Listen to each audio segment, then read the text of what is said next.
Olen Tallinna Ülikooli arheoloogia-teaduskogu vanemteadur, arheoloog, viimased pea 20 aastat eeskätt just Tallinna leidudega tegelenud.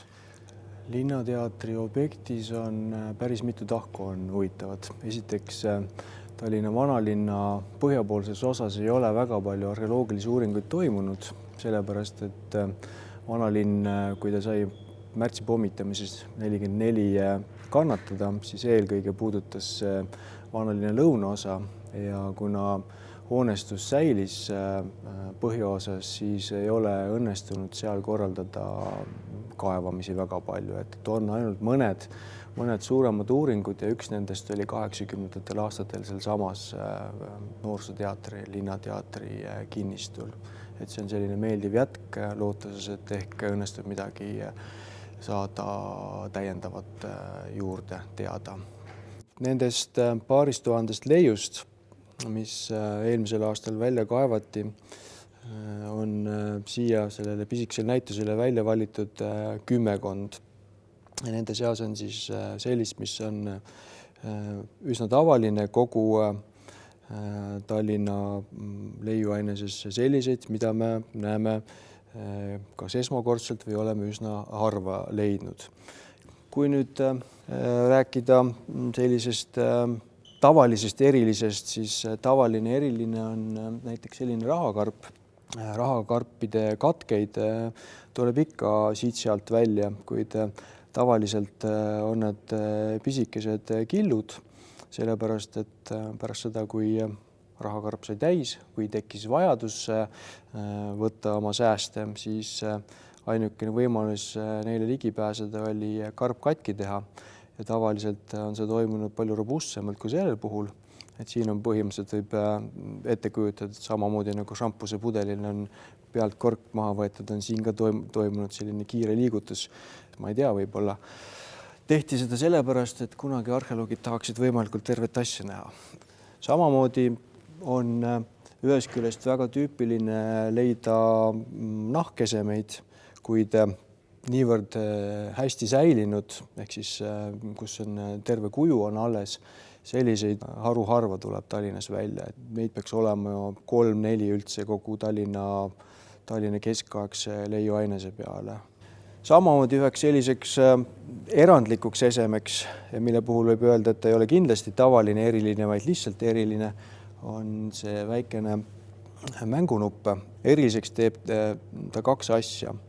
Et kuigi seda materjali ei ole veel väga süvitsi analüüsitud, on meil õigustatud kahtlus, et tegemist võiks olla morsakihvast valmistatud mängunupuga.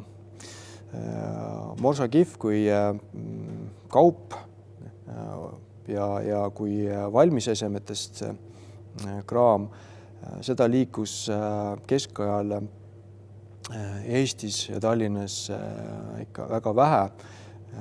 Seni on kogu Tallinna peale see kas teine või kolmas leid üldse. Nii et selliseid mängunuppe ei olegi senimaani Tallinnast leitud. Millise mängu juurde see kuulus on raske öelda, küll me võime öelda, et kuna siin on all on üks auk, siis on ta ilmselt olnud laua peale kinnitatud, mängulaua peale, et siis paigast ei läheks. Et on ilmselt olnud mingisugust suuremast lauamängust. Mis nüüd üllatavamate leidude hulka kuulub, on üks kahlikatke. Tegemist on ilmselt 15. sajandi ahjukahli tükiga, millel on õnneks säilinud vähemalt üks fragment motiivist. Siin on näha lohe. Lohe on läbistatud odaga, nii et tegemist on Püha Jüri motiiviga. Leid ise on selles mõttes üllatav, et senimaani on keskaegseid ahjukahleid Tallinnast hämmastavalt vähe. Et suurem kahhelahjude kasutamine Tallinnas algas 16. sajandi teisel poolel. Seni me arvasimegi, et 15. sajand on nad olnud ülimalt erandlikud, kuid viimaste aastate jooksul on tasapisi tulnud 14. ja 15. sajandi selliseid leide, mis sunnib meid ümber hindama oma varasemaid arvamusi. Kahhelahjude hilisemast kihistusest on huvitav nii oma säilivuse poolest kui ka kasutatud motiivi poolest üks ilusasti kokku lepitud ahjukahvel. Tegemist on 17. sajandi algupoole ahjukahliga, kus on kujutatud peale Mecklenburgi hertsogi Johann Albrechtit, Albrecht teist. Üllatav on leida sellist tegelast veel Tallinna kahvelahjul, kuid seal on oma seletus taga. Johann Albrecht teine võitles protestantide poolel Euroopa suurtes ususõdades ja kasutades tema pildiga kahhelahju oli ahju omanik näitamas oma veendumusi, et ta on protestant. Ja ilmselt sellesama ahjuga on seotud ka üks nurgaelement. See on selline lõvi ja kuna ta on samasuguse glasuuriga, siis võib arvata, et need on mõlemad samast ahjust.